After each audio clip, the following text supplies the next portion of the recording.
Ladies and gentlemen, you are watching another episode of Eric Lima Shenanigans in 1977. It's Friday night, and you know what that means. It's time for the SmackDown Event Center Wrestling Report. And now, here's your host of the Event Center Wrestling Reports of SmackDown, now a 3-hour show on the USA Network, Mr. Eric M. Lima. Thank you very much, Mr. Announcer, sir. Well, hello there, everyone, and welcome to yet another episode of Eric Lima Shenanigans of 1977, episode number 2077. It is March the 8th, 2025, 12:07 a.m. That's right, it's already Saturday morning, so to speak. I should be in bed by now, but I have Saturdays off. I can stay up. So that's what I am going to do. It's great to have the weekends off once in a while. Now, later on, I am going to be planning on seeing the Queen of the Ring movie, but not right now at this hour because everything's closed. But I found a great time, a great place to watch it, to see it, great theater, and I am avoiding my workplace because I know the mall that I work at does hold it, but I'm avoiding it. On my day off, I avoid my workplace and go somewhere else far away.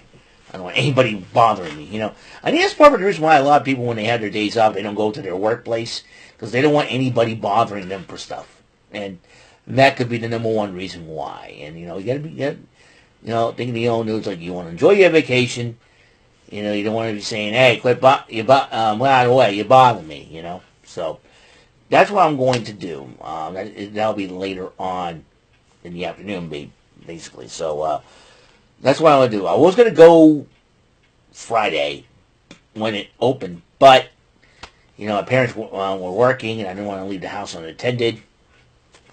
Got to make a smart move. Plus, got to do laundry and stuff, man. That's what I need to do. So there's that. Let's see, what do I want to talk about? SmackDown, that's right. SmackDown was over an hour ago, and I'll tell you what, this is a crazy, crazy deal, Now we're on the road to WrestleMania, which gets more interesting for the fact that, hey, it just, like every WrestleMania has got to have a setup card and all that, and just, we already got the title matches set in place, set in stone, unless things change. It's a card subject to change. You have the World Heavyweight title on the line, Gunther defending it against the winner of this year's Royal Rumble, Jey Uso. You got Tiffany Stratton defending her Women's WWE Championship, Undisputed Women's Championship against Charlotte Flair. You got also the Elimination Chamber match winners getting their title shots, as Cody Rhodes will defend his title against John Cena. More on that situation. And then you got the newly crowned Women's World Champion, Io Sky, one of the most gorgeous ladies in wrestling, defending her title against Bianca Belair. Now, what's going on? So you got that. We don't know who is going to fight for the tag team titles, the Intercontinental United States title, the Women's Intercontinental, the Women's United States titles. I mean, there's going to be a lot, I think every title should be on the line. The question is, who? And that's the thing, you want to showcase the Women's Intercontinental title for the first time in WrestleMania, the Women's United States title for the first time in WrestleMania. Let's get the Women's Tag Team titles. Let's get all the tag team titles to be featured on a WrestleMania card. And we need to get that happen. We need to make things happen, all right? So, and speaking of starting off, Drew McIntyre is walking into the arena, and then Damian Priest tries to attack him, and he attacked Damian Priest. Says, "What do you think is supposed to happen?" So there's that. Then Randy Orton addresses the Philly crowd, and he addressed John Cena. He addressed The Rock. Yeah, Randy Orton did it a little more subtle than CM Punk. CM Punk just pulled no punches on that one. He just went off. So, but then he addressed Kevin Owens, and he says, "You know what? I want to, in short order, I am going to prove that Pat McAfee is the second best punter in the WWE. And Pat McAfee tweeted on X, I agree. I think Pat McAfee knew what Randy Orton's capable of. He knew what Randy Orton meant. So there's that.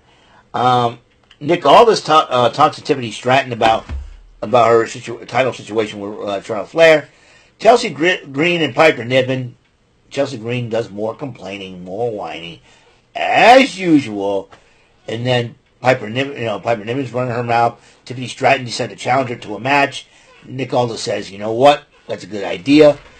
And Tiffany Stratton went one-on-one with Piper Niven. Niven had an opportunity to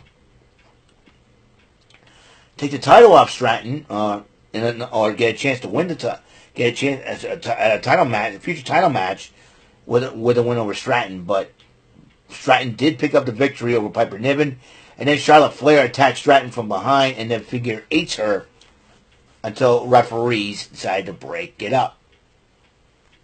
So there's that. Now, Nick Aldis was addressing the tag team situation. And kind of like, here's the deal. You got DIY, who basically caused every problem in the tag team division by beating the Motor City Machine Guns for the belt. And that's why they all started. Johnny Gargano betraying his friends to get the titles. And Mentor and Alex Shelley to get the titles.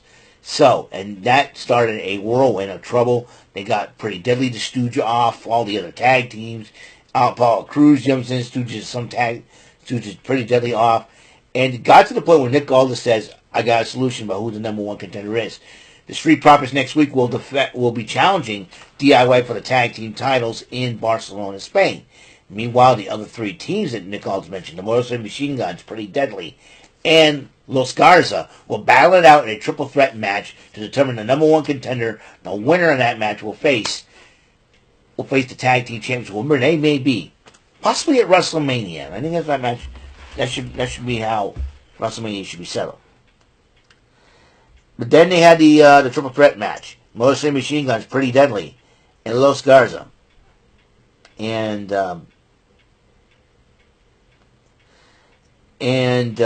Pretty Deadly ended up winning that matchup. Remember, they are former NXT and NXT UK tag team champions. So this is a huge opportunity for them for a rare triple crown. When I say rare, a rare to me is when you have the WWE tag team titles, the NXT UK tag team titles, and the NXT tag team titles. But since the NXT UK tag team titles are now defunct, if Pretty Deadly pulls it off, they'll be 2/3 away from a triple crown. So you got that. And then Bianca Belair addresses Philly. She says she was a bit excited about WrestleMania, but this whole thing with Jade Cargill and Naomi, and it's like two of her best friends. So she calls out Naomi. Naomi had the neck brace on, and then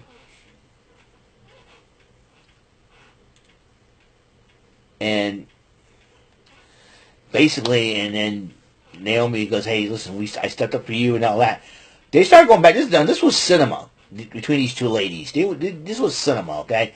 This was great acting. The arguments, they were arguing, and they were talking, and they started crying and talking, crying.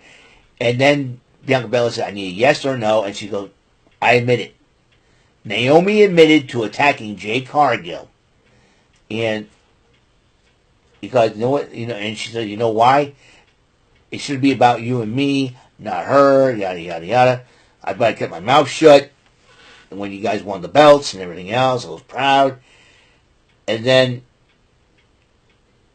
Bianca Belair tells her to stop, and then Naomi kept talking. And,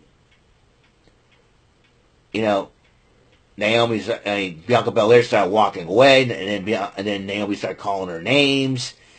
And then all of a sudden, she was about to head back to the ring until Jade Cargill arrived at the arena and made a beeline towards Naomi, and Naomi called out Bianca's name before she got dropped with the Jaded.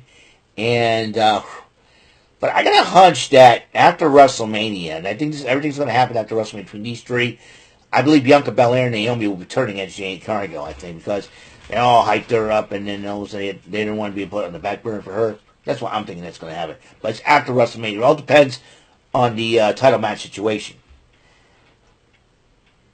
Byron Saxton interviewed Drew McIntyre about Damian Priest, and he's going on one-on-one with Jimmy Uso, and Drew McIntyre did mention John Cena, so he knew what all along, and so you got that situation.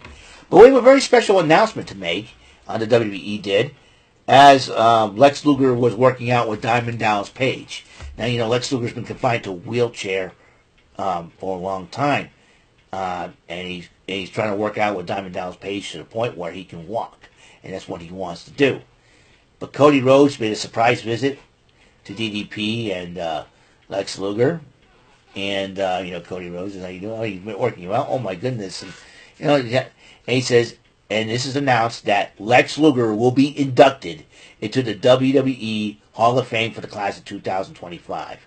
I am very happy for Lex Luger. He deserved it. He's a WCW Grand Slam champion. He held the World Heavyweight title, United States title, Tag Team title, and the television title. I know some people out there say, he's a murderer, he killed Miss Elizabeth. No. Watch his interview. I do believe he had a wrestling interview, I think with Chris Van Vliet, or Chris Van Vliet. Watch that interview. He'll talk about that situation, okay? You might want to pay attention to what he says, okay? That's what you need to do. And that's why I didn't, one guy said, oh, he murdered Miss Elizabeth. I said, just go watch the interview watch the interview, watch the interview with Lex Luger. He'll talk about that. You might want to pay attention. And that's what I want to say. So for people to jump to conclusions, watch the interview. Chris Van Vliet and Lex Luger. All right, don't take away his moment. Don't take away his happiness, please, because Lex Luger does deserve being in the WWE Hall of Fame. He's done a lot for WCW, and he's done a lot. Now both members of the Allied Powers are in the Hall of Fame. The British Bulldog was inducted back in 2020. So for Luger to get inducted, it is really, really awesome to see. Byron Saxton interviewed Charlotte Flair. Charlotte Flair says she warned Tiffany and all that. So B-Fab stepped up, and that will be a match next week in Barcelona. B-Fab against Charlotte Flair. B-Fab is very athletic, but how athletic is she against someone with the likes of Charlotte Flair? We'll find out. Meanwhile, a match of big meaty men slapping meat. That's right, that's what Big E, I call it the Big E special, as Braun Strowman versus Solo Sikoa. And these two were beating the you-know-what out of each other. But Strowman won by disqualification because Tama Tonga attacked Strowman during the match, which really was a dumb move if you think about it. You might as well say, I'm Tama Tonga and you're watching Jackass. And this is beating up Braun Strowman. I'm telling you right now. Yeah. Whatever. Then Jacob Fatu arrives on the scene, and then both these guys both him and Strowman were beating the crap out of each other. And he puts Jacob Fatu to a table like around among the crowd there, near the electric stuff and all that. But officials and referees trying to break it up, and then Jacob Fatu gets up from that. I'm like, where's Jacob Fatu, the Samoan? Forget the Samoan werewolf, come the Samoan Undertaker. He keeps on rising up out of anything dished out to him. Man, I'll tell you one thing. I want this match to happen at WrestleMania. Jacob Fatu, Braun Strowman, big meaty men slapping meat. Let's get. I want to see those big hoss fights, man. I want to see these two just really beat the snot out of each other. Make it unsanctioned if you have to. Now I want to see how far this is going to go, because this is going to be a great matchup. Come on, make the match for WrestleMania, Aldous. Come on.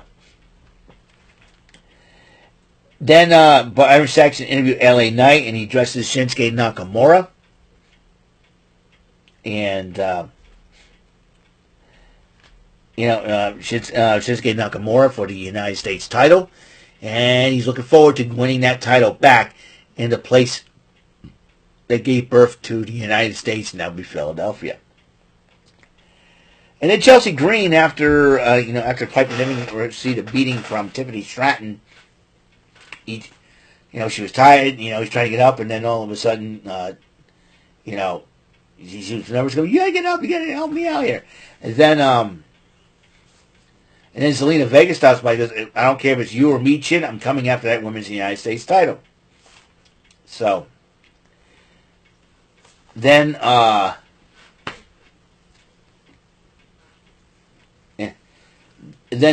Chelsea Green's music played, and she drags poor Piper Niven out there. And as they come out there, they had their women's street fight match, and these two were beating the you-know-what out of each other. Now, Piper Niven was laid out. Actually, she tried to attack Michin, but during the matchup, it didn't work. But then, Chelsea, I had a weird feeling that Chelsea had a plan B. And so, Michin put Chelsea Green on the table. The table lost a leg. Michin didn't care. She did the moonsault, put Chelsea to the table, and as she's about to put the finishing touches and pin her, a hooded figure dragged her out of the ring and kicked her in the face. Who was that hooded figure? None other than Alba Fire. And because of Alba Fire, Chelsea Green was able to capitalize and retain the Women's United States title. And looks like Chelsea Green's got her cabinet to grow. And, Piper Niven and Alba Fire probably known each other for years. And too, so in their days in Scotland. But without Isla Dawn, Alba Fire and Piper, this is interesting. Now, the United States title, Chelsea Green acts like the President of the United States getting Secret Herbis. I think the Secret Herbis, that will be Alba Fire and Piper Niven as a tag team. That will not be a bad deal because women's tag team titles, Liv and Raquel do need challengers. I think the Secret Herbis could get those belts. You never know. Santos Escobar was upset with Los Garza. He said, now I demanded excellence out of you. And as he walks away, Angel walks away. Berto was taking the tape off and everything else. Andrade comes up to him and goes, what are you made of and all that? And Andrade questions Humberto Carrillo, for those of you who keep score, motives. So, and he says something for Berto to think about. So, then Cody Rhodes addresses the Philly crowd about what happened at the Elimination Chamber. And he said he talked to his daughter and explained to her what happened to his face and all that. But then Cody Rhodes had this resolve, like, I'm not going to give up. I'm going to keep going. And he looks at John, he holds up the title, looks at John Cena with this line: if you want some, come get some. Did someone else used to say that line? Oh yes, John Cena did. It seems like John Cena's got to practice what he preaches now. But then again, he can't because he turned his back on the fans. He made some kids cry, for goodness sake. Man, I mean, that was really, really sad. You talk about inner childhoods destroyed, man. Let you know, man. Wow. That's crazy if you think about it. And then The Miz was talking to Nick Aldis and Carmella Hayes, and The Miz is going to try to get Cody Rhodes as a guest on Miz TV. And then,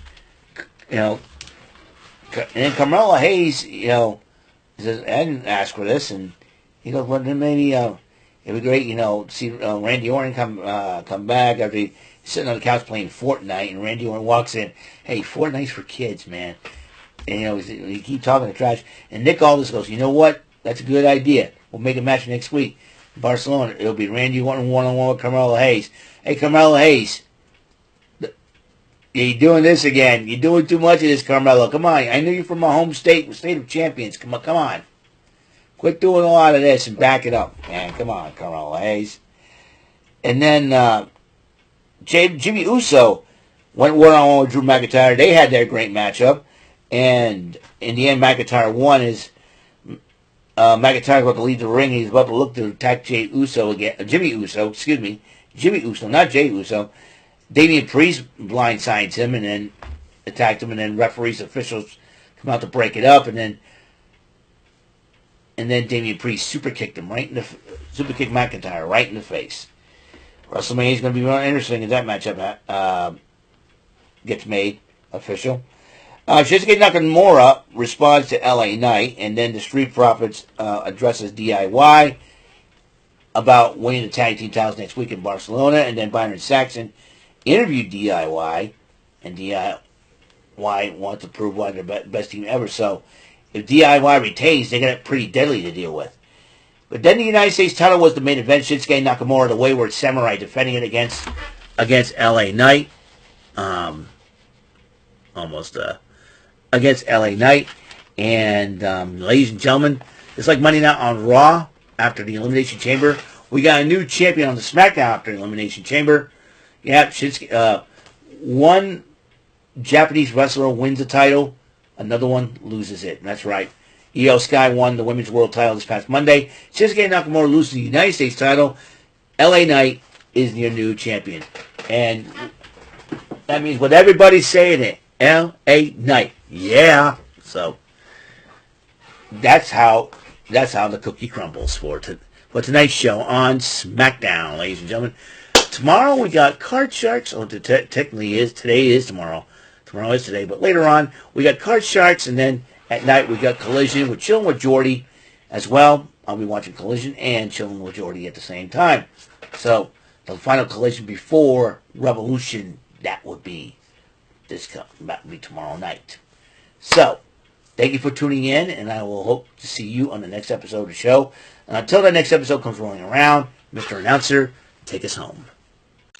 That is all for today's episode. This is your announcer speaking for Eric Lima Shenanigans of 1977. A Big Beefy E, doing for Bob Saget Productions, and in association with a Raven Bofa Telepictures and Distribution. Thank you for watching today's episode. Tune in next time for another episode of Eric Lima Shenanigans of 1977. Goodbye for now.